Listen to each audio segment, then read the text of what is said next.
नमस्कार. श्री स्वामी समर्थ. एकादशीचे व्रत का करावं आणि एकादशीचं व्रत केल्याने काय फायदे होतात हे आजच्या या व्हिडिओमध्ये आपण पाहणार आहोत. सर्व पापकर्मांपासून मुक्ती देणारे एकादशीचे पवित्र व्रत भगवान श्रीहरींना समर्पित आहे. हे व्रत मोक्ष देणारे मानले जाते.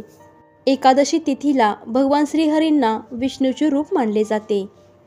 एकादशीचे व्रत करणाऱ्या भक्ताला इतर कोणतीही पूजा करण्याची गरज नसते. जो मनुष्य हे व्रत पाळतो तो सर्व संसारिक सुखाचा उपभोग घेतो. तो शेवटी नारायणाचे निवासस्थान असलेल्या वैकुंठाला जातो. एकादशीचे व्रत केल्यास 1000 गायींचे दान केल्यासारखे फळ मिळते. एकादशीचे व्रत करण्यापूर्वी दशमी तिथीला सूर्यास्तापूर्वी अन्न खावे.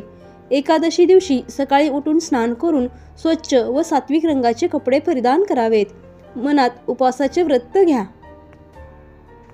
भगवान श्रीहरी विष्णूची पूजा करा. त्याचप्रमाणे देवासमोर धूप दिवा लावा, आरती करा आणि कथा वाचा. या दिवशी प्रत्येक क्षणी ओम नमो भगवते वासुदेवाय नमः या मंत्राचा जप करा.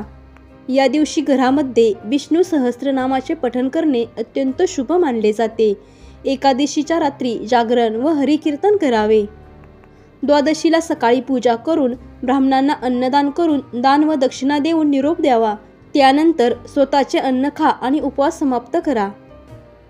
एकादशीला कोणावरही टीका करू नका, खोटं बोलू नका. एकादशीच्या दिवशी उपवास केल्याने अनेक रोगांपासून मुक्ती मिळते. या दिवशी मीठ, साखर, तेल आणि अन्न देखील सेवन करू नये. या दिवशी पूजेमध्ये तुळशीच्या पानाचा वापर करावा. एकादशीच्या दिवशीही पितळेच्या भांड्यात अन्न खाऊ नये. या दिवशी मसूर, हरभरा, भोपळ्याच्या भाज्या आणि मध यांचे सेवन करू नये. एकादशीला जमिनीवर झोपावे. तर एकादशीचे व्रत का करावं, एकादशी व्रत केल्याने काय फायदे होतात याविषयी थोडक्यात माहिती मी तुम्हाला सांगितली आहे.